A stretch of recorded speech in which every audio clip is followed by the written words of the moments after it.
নমস্কার বন্ধুরা, বাংলার ইনভেস্টর ইউটিউব চ্যানেলে আপনাদের সকলকে স্বাগত জানাই। চ্যানেলের প্রথমবার এসে থাকলে চ্যানেলটা অবশ্যই সাবস্ক্রাইব করে রাখবেন এবং তার সঙ্গে সঙ্গে পাশে থাকা বেল আইকন টিপে অল অবশ্যই সিলেক্ট করে রাখবেন, যাতে করে পরবর্তী ভিডিওগুলোর নোটিফিকেশন আপনাদের কাছে সবার আগে পৌঁছে যায়। তো চলুন এই ভিডিওটা শুরু করা যাক। তো প্রথমেই এফআইআই এবং ডিআইআই এদের ডেটা দেখে নেব। তো দেখতে পাচ্ছেন ডিআইআই এরা আজকের দিনে 3,661 কোটি টাকা শেয়ার কিনেছে এবং সেখানে এফআইআই এরা 1,508 কোটি টাকা শেয়ার বিক্রি করেছে। তো দেখতে পাচ্ছেন এরা কিন্তু এফআইআই দের থেকে বেশি পরিমাণে শেয়ার কিনছে। তাহলে মার্কেটে তো পড়ছে কি করে? দেখুন, মার্কেটে যেহেতু এখন একটা বড় প্রেসার তৈরি হয়েছে, সেই কারণে অনেক রিটেল ইনভেস্টররা এবং তার সঙ্গে সঙ্গে এইচএনআই মানে যারা হাই নেট ইন্ডিভিজুয়াল আছে তারা কিন্তু শেয়ার মার্কেট থেকে শেয়ার বিক্রি করে অনেকেই বেরিয়ে যাচ্ছে। তো এই যে প্রেসার, সেটা কিন্তু এখন এই রিটেল ইনভেস্টরদের তরফ থেকে আসছে। এরপর যদি আমেরিকান মার্কেট দেখি, ডাও জোন্স এটা শুরুর সময় অনেকটাই পড়ে গিয়েছিল। তো সেইখান থেকে যদি দেখেন, প্রায় কিন্তু 1% উপরে এই মুহূর্তে রিকভারিও করে ফেলেছে। আর নাসডাক কম্পোজিট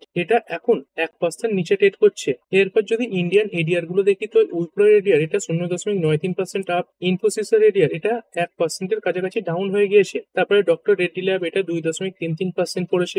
এইচডিএফসি ব্যাংকের এডিআর এটা 0.14% ডাউন, আইসিআইসিআই ব্যাংকের এডিআর এটা 0.34% বেড়েছে এবং যাত্রা অনলাইন এটা 0.59% বেড়ে ট্রেড করছে। এরপর যদি গ্লোবাল মার্কেট নিয়ে কথা বলি, আজকে তো ভারতের শুধুমাত্র যে নিফটি ফিফটি ইন্ডেক্স সেখানে কম পতন দেখা গেলেও অন্যান্য যে স্টক স্পেসিফিক সেখানে কিন্তু বড় পতন দেখা গেছে। এবং তার সঙ্গে সঙ্গে যদি দেখেন, আমাদের এশিয়ান মার্কেটের যে অন্যান্য ইন্ডেক্স গুলো রয়েছে, যেমন নিক্কেই 225 যেটা জাপানের ইন্ডেক্স এটা 2.58% পড়েছে। তারপর যদি চীনের কথা বলি, দেখতে পাচ্ছেন এই সাংহাই ইন্ডেক্স এটা 0.62% ডাউন হয়েছে। তারপর এসজেড এসি এইটা প্রায় 2.5%-এর উপরে পড়েছে। তারপরে হ্যাংসাং এটাও দেখতে পাচ্ছেন 1.73% পড়েছে।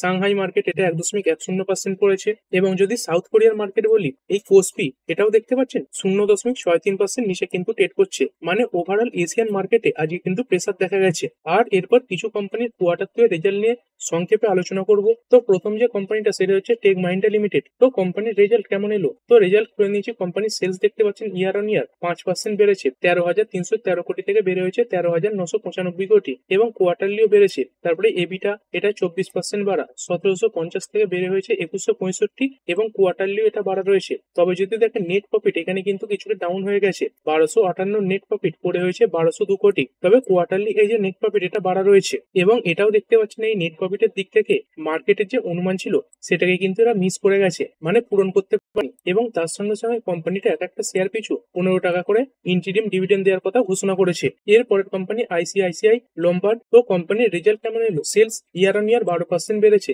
6,147 কোটি থেকে বেড়ে হয়েছে 6,869 কোটি। কোয়ার্টারলিও বাড়া। তারপরে এবিটা দেখতে পাচ্ছেন 940 কোটির এবিটা বেড়ে হয়েছে 1,044, এটাও কোয়ার্টারলি বেড়েছে। তারপরে নেট প্রফিট এটা 694 কোটি থেকে বেড়ে হয়েছে 820 কোটি, এটাও দেখতে পাচ্ছেন কোয়ার্টারলি বাড়া রয়েছে। এবং এর সঙ্গে সঙ্গে কোম্পানিটা কিছু ডিভিডেন্ড দেওয়ার কথা ঘোষণা করেছে। কোম্পানিটা এক একটা শেয়ার পিছু এই 6.5 টাকা করে ইন্টিরিম ডিভিডেন্ড দিতে চলেছে। এবং এর রেকর্ড ডেট এটা দেখতে পাচ্ছেন এই অক্টোবরের 31 তারিখ। এর পরের কোম্পানি আইসিআইসিআই প্রুডেন্সিয়াল। তো এর রেজাল্ট দেখবো। কোম্পানির সেলস এটা ইয়ার অন ইয়ার 53% পড়েছে, 25,158 কোটি। সেলস পড়ে হয়েছে 11,936 কোটি। তো কোয়ার্টারলিও অনেকটাই ডাউন। তারপরে এবিটা এটাতে 106% পড়ে গিয়েছে, 319-এর এবিটা পড়ে হয়েছে -19। তবে নেট প্রফিট এটা কিন্তু 18% বেড়েছে, 251 কোটির নেট প্রফিট বেড়ে হয়েছে 296 কোটি। তো এই সেলস এটা পড়ে গেলেও নেট প্রফিট এটা কিভাবে বেড়ে গেল? কারণ এটা ইন্স্যুরেন্স টাইপের কোম্পানি এবং কোম্পানি তাদের যে প্রিমিয়াম সেটা বাড়িয়েছে। তো সেই কারণেই দেখতে পাচ্ছেন সেলস পড়ে গেলেও এই যে নেট প্রফিট এটা কিন্তু বেড়ে গেছে। তো দেখতে পাচ্ছেন profit jumps 19% year on year on higher premiums. এরপরে কথা বলবো পারসিস্টেন্ট সিস্টেম লিমিটেড। তো এটা আইটি সেক্টরে কাজ করা একটি কোম্পানি। মার্কেট ক্যাপ দেখতে পাচ্ছেন 82,000 কোটির কাছাকাছি, মানে একটা বড় সাইজের মিড ক্যাপ কোম্পানি বলতে পারেন। তো কোম্পানির রেজাল্ট কেমন এলো? তো দেখতে পাচ্ছেন প্রতিটা ডেটাই সবুজ এসেছে। এই সেলস ইয়ার অন ইয়ার 24% বাড়া, 897 কোটি থেকে বেড়ে হয়েছে 3,581 কোটি। কোয়ার্টারলিও বেড়েছে। তারপরে এবিটা দেখতে পাচ্ছেন 42% বেড়েছে, 481 কোটির এবিটা বেড়ে হয়েছে 683 কোটি, এটাও কোয়ার্টারলি বাড়া রয়েছে। নেট প্রফিট এটা 325 কোটি থেকে 45% বেড়ে হয়েছে 471 কোটি, এটাও দেখতে পাচ্ছেন কোয়ার্টারলি বাড়া রয়েছে। এবং এইখানে দেখতে পাচ্ছেন মার্কেটের যে অনুমান ছিল সেটাকেও কিন্তু এরা বিট করেছে, মানে অনুমানের থেকে ভালো রেজাল্ট এসেছে। কি কারণে? কারণ কোম্পানির যে মার্জিন সেটা কিন্তু ভালো পরিমাণে বেড়েছে। এবং এর সঙ্গে সঙ্গে দেখতে পাচ্ছেন কোম্পানিটা ভালো গাইডেন্সও দিয়েছে। ও guidance for sustained double digit growth, 17% revenue CAGR. মানে কোম্পানি আশা করছে তাদের যে সিএজিআর সেটা 17% হারে বাড়বে। তো কোম্পানি বলছে তাদের এই যে এআই লেড প্ল্যাটফর্ম এটা ভালোভাবে কাজ করছে এবং কোম্পানি তাদের এই যে ক্লায়েন্ট বেস সেটা কিন্তু বাড়াবার দিকে নজর দিয়েছে। এর পরের company bank of Maharashtra limited. তো এই স্টকটা আজকের দিনে 3.35% ডাউন হয়ে গিয়েছে। কোম্পানির রেজাল্ট কেমন? তো সেলস ইয়ার অন ইয়ার এটা 18% বেড়েছে, 6017 কোটি সেলস বেড়েছে 7128 কোটি, এটা কোয়ার্টারলি ভালো এসেছে। তারপরে এবিটা এটা 3799 কোটি থেকে বের হয়েছে 4854 কোটি, এটাও কোয়ার্টারলি বাড়া রয়েছে। তারপরে নেট প্রফিট এটা 1333 কোটি থেকে বের হয়েছে 1669 কোটি। আর যদি আগের কোয়ার্টারের তুলনা দেখেন তাহলে এখানেও কিন্তু বাড়া রয়েছে।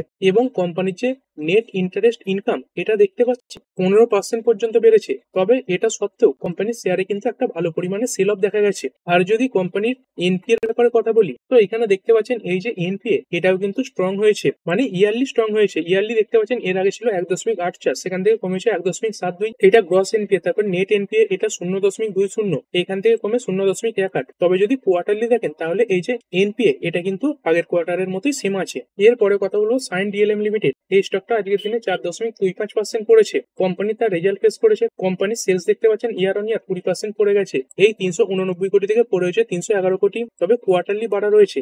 এবিটা এটা 1% পড়া, 31.6 থেকে কমে হয়েছে 31.2। আর এই সেলস এবিটা এগুলো পড়ে গেল। নেট প্রফিট এটা কিভাবে বেড়ে গেল দেখতে পাচ্ছেন। নেট প্রফিট এটা 15.4 কোটি থেকে 108% বেড়ে হয়েছে 32.2 কোটি এবং কোয়ার্টারলিও বাড়া। তো এইখানে একটা আদার ইনকাম যোগ হয়েছে। এই কোম্পানির খাতায় প্রায় 196 মিলিয়ন টাকার একটা আদার ইনকাম যোগ হয়েছে। তো এই কারণের জন্য দেখতে পাচ্ছেন এই যে নেট প্রফিট এটা বেড়ে গিয়েছে এবং এই যে রেভিনিউ পড়েছে তার পেছনেও একটা কারণ রয়েছে। দেখতে পাচ্ছেন completion of a large defence order, মানে কোম্পানি একটা বড় ডিফেন্স অর্ডারে কাজ করছে। যেই অর্ডারটা পুরোপুরি কমপ্লিট হলে তবেই সেটা তারা ডেলিভার করতে পারবে। তো এই মুহূর্তে ছোটখাটো যে অর্ডার সেখানে তারা কাজ করছে না। তো সেই জন্যই বর্তমানে এই রেভিনিউ পড়ে গেল, পরবর্তীকালে এই যে রেভিনিউ সেখানে একটা বড় জাম্প কিন্তু দেখা যেতে পারে। এরপরে যদি কথা বলি এই আদিত্য বিড়লা মানি, এটা দেখতে পাচ্ছেন রেজাল্ট বেরোবার পরে একটা বড় পতন দেখিয়েছে। প্রায় দেখতে পাচ্ছেন আজকের দিনে 7.46% পড়ে বন্ধ হয়েছে। তো কোম্পানির রেজাল্ট কেমন এলো? তো দেখতে পাচ্ছেন সব যে ডেটা সেগুলো সবই কিন্তু লাল। তো সেলস 127 কোটি থেকে কমে হয়েছে 107 কোটি, এটাও কোয়ার্টারলি পড়েছে। তারপরে এবিটা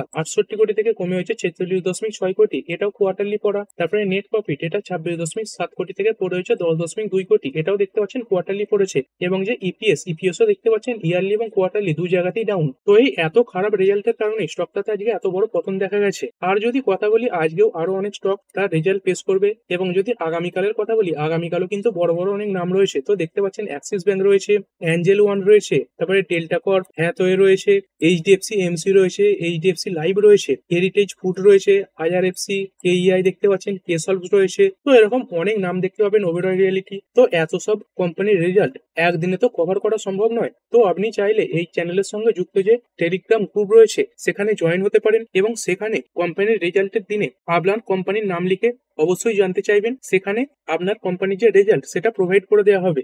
আর এরপরে চলুন মার্কেটের কিছু ব্রেকিং নিউজ নিয়ে কথা বলা যাক। তো প্রথমেই যদি কথা বলি এই ইউএস এবং ইন্ডিয়ার মধ্যে যে ট্রেড ডিল সেই ব্যাপারে অনেক পজিটিভ নিউজ সামনে আসছে। তো এরকমটাই মনে করা হচ্ছে এই যে ডেডলাইন রয়েছে তার আগেই এই ট্রেড ডিল সেটা কমপ্লিট হয়ে যেতে পারে। এবং আরো একটা পজিটিভ খবর আসছে। তো যদি দেখেন ইন্ডিয়া কিছুদিন আগে এই আমেরিকাতে সমস্ত ধরনের এই যে পোস্টাল সার্ভিস সেটা বন্ধ করে দিয়েছিল। তো এই যে ইন্ডিয়া সেই পোস্টাল সার্ভিস সেটা আবার শুরু করতে চলেছে। দেখতে পাচ্ছেন India to resume postal service to US কবে থেকে শুরু করবে? From October 15। তো এই 15 তারিখ থেকে এই পোস্টাল সার্ভিসের যে পরিষেবা সেটা আবার পুনরায় শুরু হয়ে যাবে। এবং এর সঙ্গে সঙ্গে আরো একটা জিনিস দেখতে পাচ্ছেন, ইউএস এর যে ট্রেজারি সেক্রেটারি রয়েছে এই স্কট বেসেনজি, তিনি কিন্তু কিছু ব্যাপারে ইন্ডিয়ার সাহায্য চেয়েছেন। তো দেখতে পাচ্ছেন কি ব্যাপারে? এই চায়না যে রেয়ার আর্থের সাপ্লাই বন্ধ করে দিয়েছে, তো সেই ব্যাপারেই এই ইন্ডিয়ার সাহায্য এই ইউএস এর ট্রেজারি সেক্রেটারি চেয়েছে। তো দেখতে পাচ্ছেন আস্তে আস্তে আমেরিকা আবার ইন্ডিয়ার উপর কিন্তু অনেকটাই নরম হচ্ছে। এরপরে যে স্টকটার ব্যাপারে কথা বলবো সেটা হচ্ছে জিও ফাইন্যান্সিয়াল সার্ভিস। তো এই কোম্পানি বিভিন্ন বিজনেসে এন্ট্রি নিচ্ছে এবং একটা নতুন বিজনেসে আবার কিন্তু এন্ট্রি নিয়েছে। তো দেখতে পাচ্ছেন জিএফএসএল আর্ন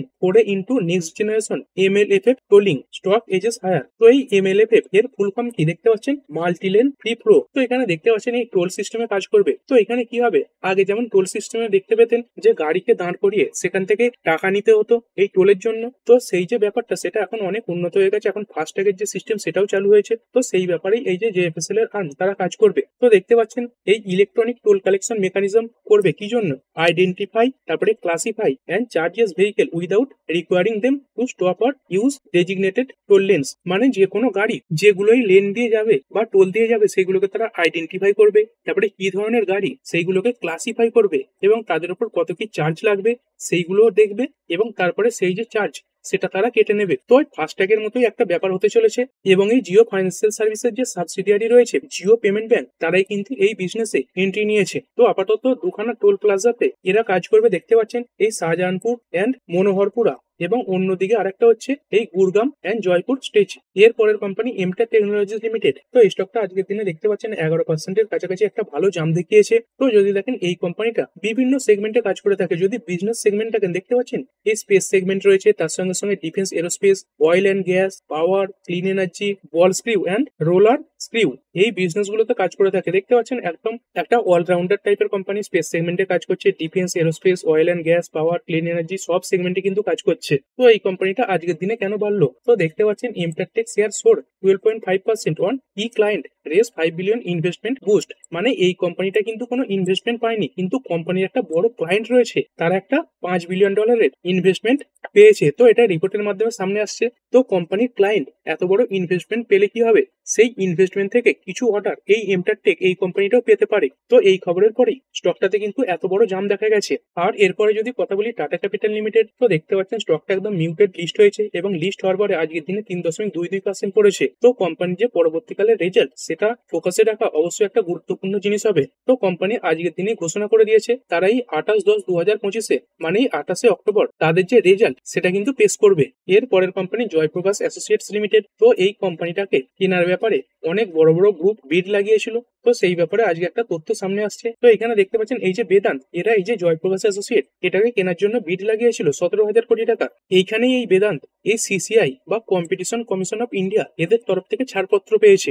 আর এরপরে যদি কথা বলি এই রিনিউয়েবল এনার্জি ম্যানুফ্যাকচারিং যে কোম্পানিগুলো রয়েছে তাদের ব্যাপারে, তো এই ব্যাপারে পজিটিভ খবর সামনে আসছে। তো কি খবর আসছে দেখতে পাচ্ছেন, India launches mandatory monitoring system for renewable energy import in India. মানে ভারতে যদি কোনো কোম্পানি এই রিনিউয়েবল এনার্জি সেগমেন্টের কোনো কম্পোনেন্ট ইম্পোর্ট করতে চায় তাদেরকে কিন্তু সরকারের সঙ্গে একটা রেজিস্ট্রেশন করতে হবে। তো এর ফলে কি হবে, ডোমেস্টিক যে এই রিনিউয়েবল এনার্জি ম্যানুফ্যাকচারিং কম্পোনেন্ট কোম্পানিগুলো রয়েছে সেইগুলো অনেকটাই সুবিধে পাবে। আগে কি হতো, আগে ভারতীয় কোম্পানিগুলো বিদেশ থেকে কোনো রকম বাধা নিষেধ ছাড়াই এই রিনিউয়েবল এনার্জির যে কম্পোনেন্ট সেগুলো ইম্পোর্ট করতে পারতো, কিন্তু এখন ইম্পোর্ট করতে গেলে গভর্নমেন্টের তরফ থেকে একটা পারমিশন কিন্তু লাগবে। এরপরে একটি কোম্পানি নিয়ে আলোচনা করবো, এই মিশ্র ধাতু নিগম লিমিটেড। তো এই কোম্পানিটা ডিফেন্স সেগমেন্টে কাজ করে, ডিফেন্সের যে বিভিন্ন ড্রেস হয় তার সঙ্গে সঙ্গে হেলমেট সেইগুলো এই কোম্পানি তৈরি করে। তো এই কোম্পানি দেখতে পাচ্ছেন আজকের দিনে 306 কোটি মূল্যের একটি অর্ডার কিন্তু পেয়েছে। আর এরপরে যদি এই প্রিসিয়াস মেটালগুলোর ব্যাপারে কথা বলি, তো এখানে দেখতে পাচ্ছেন এই যে এমসিএক্স এর প্রাইস, সেখানে এই গোল্ড এটা